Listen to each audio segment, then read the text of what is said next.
नमस्कार बच्चों, मैं आपकी हिंदी की अध्यापिका आज आपको एक नया चैप्टर कराने जा रही हूँ जिसका नाम है आलू अंधारी और इसकी लेखिका हैं बेबी हालदार। ये जो बेबी हालदार हैं और ये उनकी स्वयं की आत्मकथा है, उनकी कहानी है। जो बेबी हैं वो बेबी हालदार हैं, वो जो है एक घरेलू नौकरानी रही थी।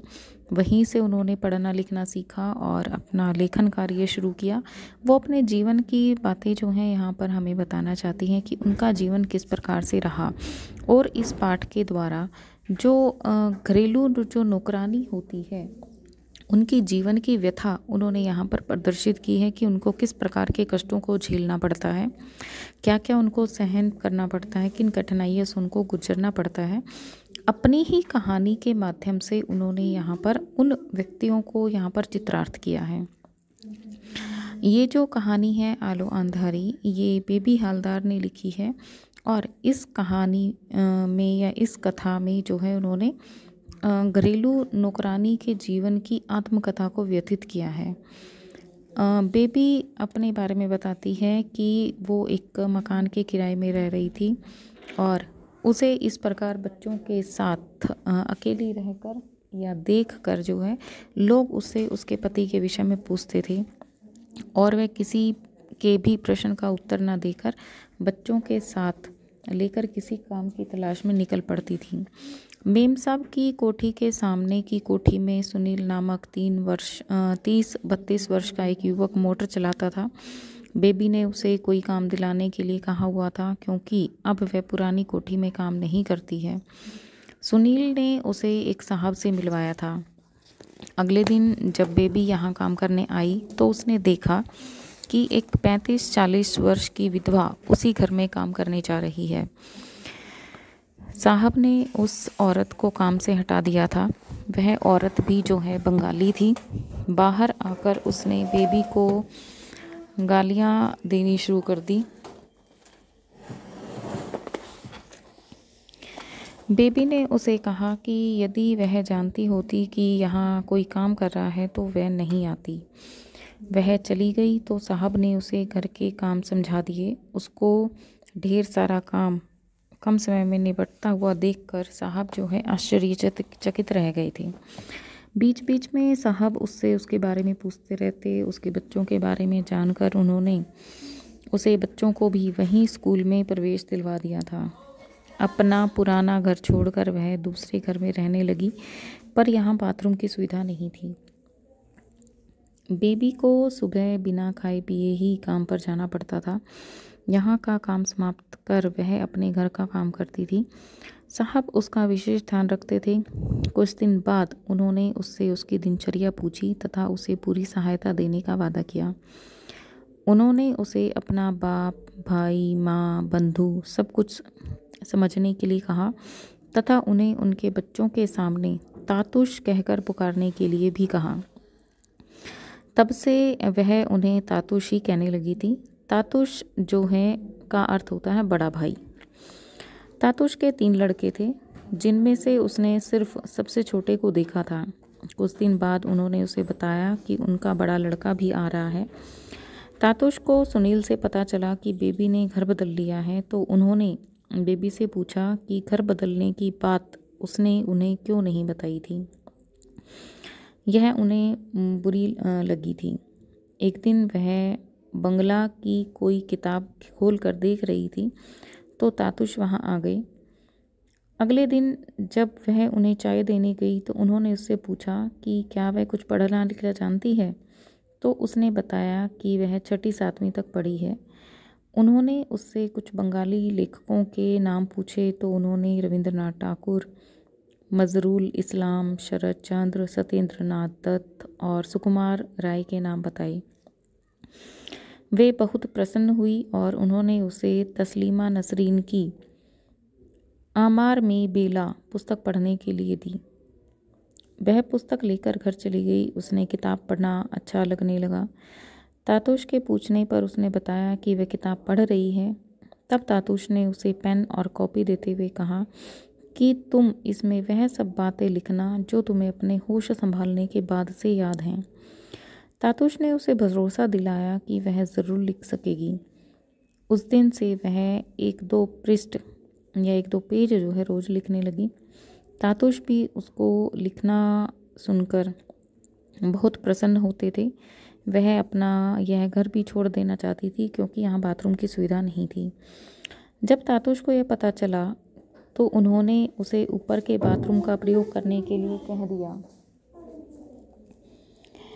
अब वह तातुश काम करने के बाद यहीं से नहा धोकर घर जाती थी। जब कभी उसे अपने घर में जाने में देर हो जाती थी तो मकान मालकिन उससे कुछ कुछ पूछने लगती थी।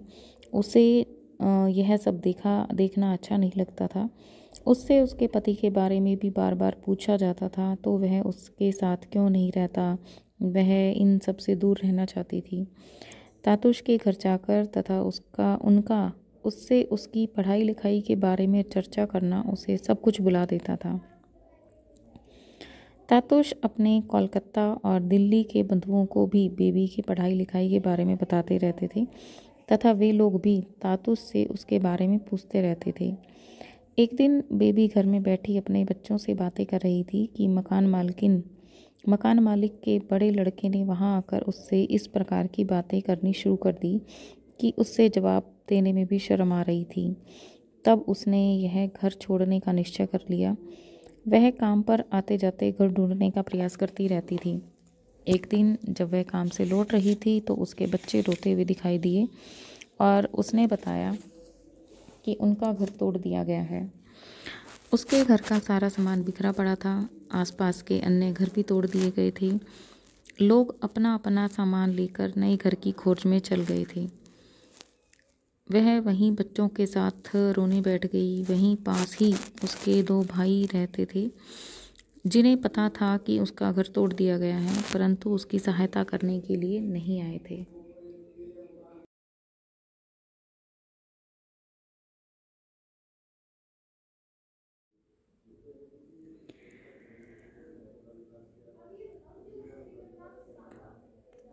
रात भर अपने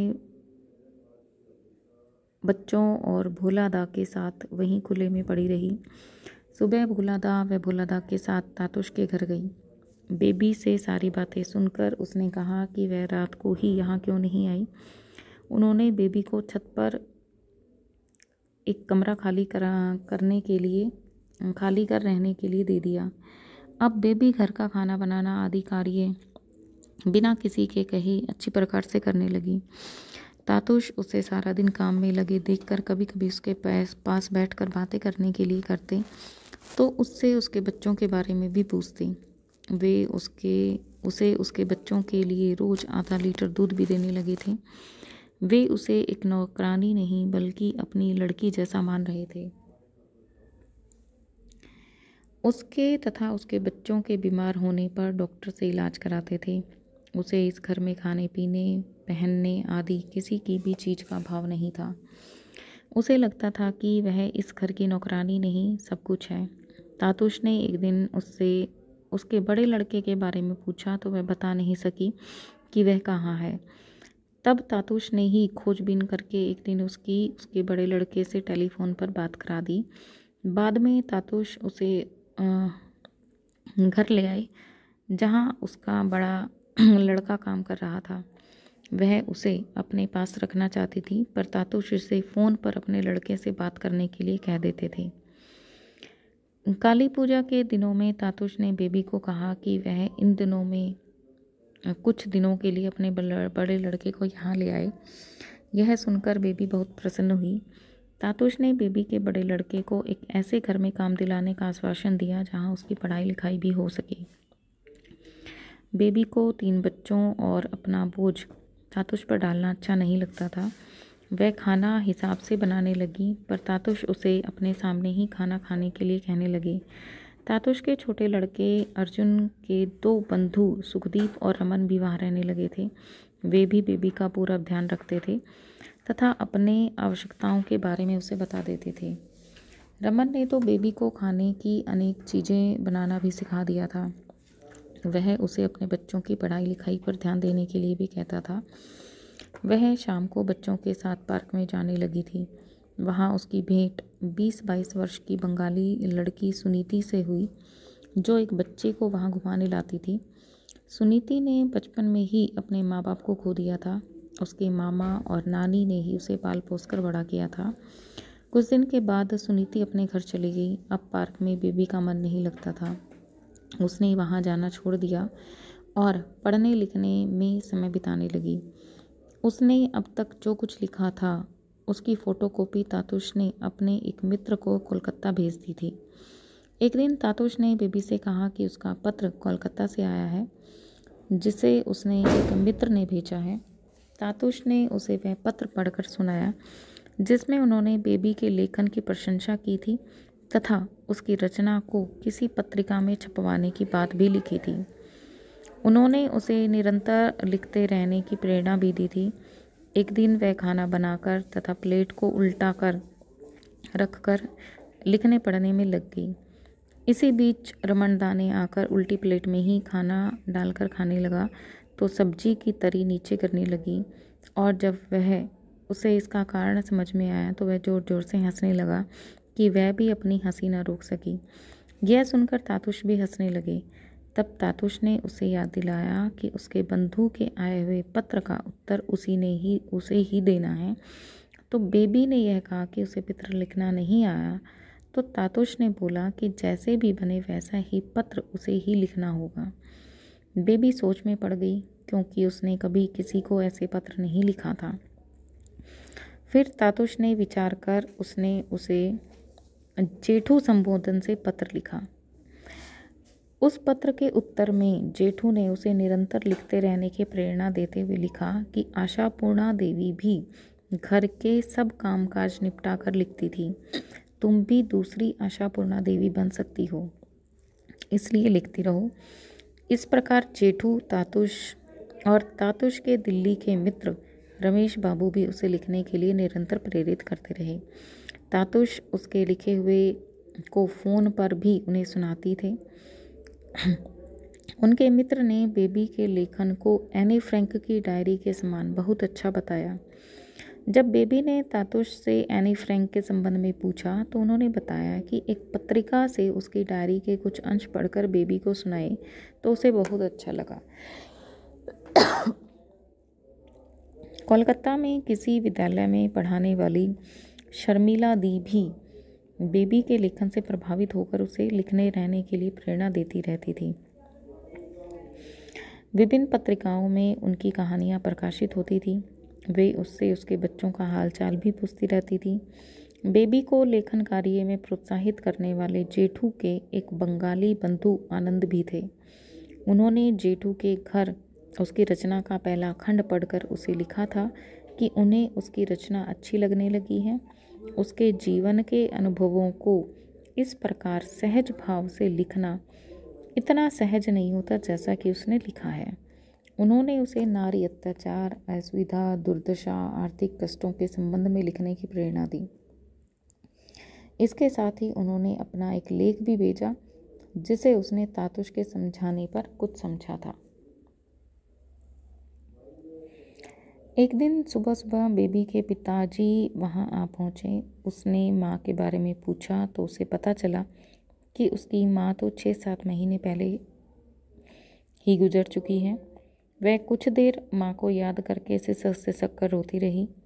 इसी बीच वह अपने भाइयों से मिलने भी गई, पर फिर भी किसी ने उसे उसकी माँ की मृत्यु के बारे में नहीं बताया था। उसके पिता भी माँ की मृत्यु पर नहीं गए थे। उसके भाई ने ही माँ का क्रियाक्रम किया था। बाबा ने बेबी के बड़े लड़के को देखने की इच्छा व्यक्त की तो वह उन्हें उससे मिलाने ले गई। उसे देखकर बाबा खुश हुए और बेबी से कहा कि एक दिन तेरा बेटा तुझे सुख देगा। बाबा जब जाने लगे तो तातुश ने उनसे कहा कि वे बेबी की ओर से निश्चिंत रहे। वे भी बेबी को वहाँ खूब अच्छी तरह से रहता देखकर संतुष्ट थे। बाबा चले गए, परंतु बीच बीच में फ़ोन करके बेबी की खोज खबर लेते रहे। उन्हें बेबी के लिखने पढ़ने का भी पता चल गया था। शर्मिला दी के पत्र हिंदी में लिखे होते थे। उनके पत्र ऐसे होते थे जैसे वे अपने किसी सखी को लिख रही हों। उनमें लिखा होता था कि बेबी, जो हमें अच्छा नहीं लगता उन्हें भी माफ़ किया जा सकता है और शायद वैसा करना ही ठीक है। यदि तुम यहाँ आओ तो हम दोनों खूब सजेंगे। क्या तुम्हें ऐसा नहीं लगता कि इतने कष्ट में बीता हुआ तुम्हारा जीवन लिखना शुरू करने के बाद से इतना सुंदर कैसे हो गया? बेबी को यह बात बहुत मज़ेदार लगी कि शर्मिला दी ने उससे उसके सजने धजने के बारे में पूछा था, क्योंकि उसे सजना धजना तो कभी अच्छा लगा ही नहीं। वह तो बचपन से ही यह सब पसंद नहीं करती थी। शादी के बाद भी इन चीज़ों का उसे शौक नहीं हुआ। वह अधिकतर जैसे तैसे कंघी कर मांग में सिंदूर लगा लेती थी तथा साड़ी के स्थान पर सलवार सूट ही ज़्यादा पहनती थी। तातुश के घर आकर वह इन सब तुच्छ बातों से बच गई थी कि वह साड़ी क्यों नहीं पहनती, सस्ती धस्ती क्यों नहीं, तथा उसका पति उसके साथ क्यों नहीं रहता। यहाँ उसे सबका स्नेह मिलता था। तातुश के लड़के विदेश से लौटने पर उसके लिए कुछ न कुछ अवश्य लाते थे। अर्जुनदा की माँ भी उसे कुछ न कुछ जरूर देती थी। वह सोचती कि इन लोगों का प्यार इतना संभाल भी पाएगी या नहीं। तातुश के यहाँ रहते हुए तथा बच्चों को पालने पोसने में वह इतनी मग्न हो गई थी कि वह चाहती थी कि उन सब संबंधियों में से कोई उससे मिलने ना आए। उसके बच्चे ठीक से पढ़ रहे हैं। अब उसे उपन्यास, कहानी, कविता पढ़ना और अखबार देखना भी अच्छा लगने लगा था। तातुश जब अखबार में से उसे कुछ बताते तो उसे वह बिल्कुल नया लगता था। इसलिए वह रोज़ सवेरे अखबार के आने की प्रतीक्षा करती रहती थी। एक दिन सुबह उठने में उसे कुछ देर हो गई। नीचे आकर देखा कि तातुश स्वयं ही अखबार लाकर पढ़ रहे हैं। वह चाय बनाकर लाई और उन्हें चाय देकर दूसरी अखबार उठाकर उनकी तस्वीरें देखने लगी। तातुश ने उसे अपनी चाय भी लेकर वहीं आने के लिए कहा और उसे पूछा कि उसे इस घर में आए 1 वर्ष हो गया है। बताओ कि बेबी उन्हें कोई उत्तर ना दे सकी। वह खिड़की के पास जाकर आकाश को देखने लगी। उसे अपनी माँ की याद आ गई। उसकी माँ चाहती थी कि उसके बच्चे पढ़ लिख कर अच्छे मनुष्य बने, पर यह सब न हो सका। उसे लगा कि उसकी माँ आज यहाँ होती तो इतनी प्रसन्न होती कि उसकी बेबी पढ़ रही है और वह अभी और पढ़ना लिखना चाहती है। अपने बच्चों को पढ़ाकर अच्छा बनाना चाहती है। उसकी आंखों से आंसू बहने लगे। वह उनकी चाय बनाने किचन की ओर जा रही थी कि किसी ने गेट की बेल बजाई। जाकर देखा तो पड़ोस का लड़का एक पैकेट लिए आया था जिसे डाकिया भूल से उसके घर दे गया था। उसने वह पैकेट तातुश को दिया। तातुश ने देखा और कहा कि यह तो तुम्हारा पैकेट है। उसने पैकेट खोला तो उसमें एक पत्रिका थी। उसने पत्रिका के पन्ने पलटे तो वह भागती हुई तातुश के पास गई और उन्हें प्रणाम किया। उन्होंने उसके सिर पर हाथ रखकर उसे आशीर्वाद दिया। यहाँ पर जो है हमारी ये कहानी समाप्त होती है। जो चैप्टर है बेबी हवलदार का, आलू अंधारी, ठीक है। इसमें इसने अपने जीवन की बातें जो हैं बताई हैं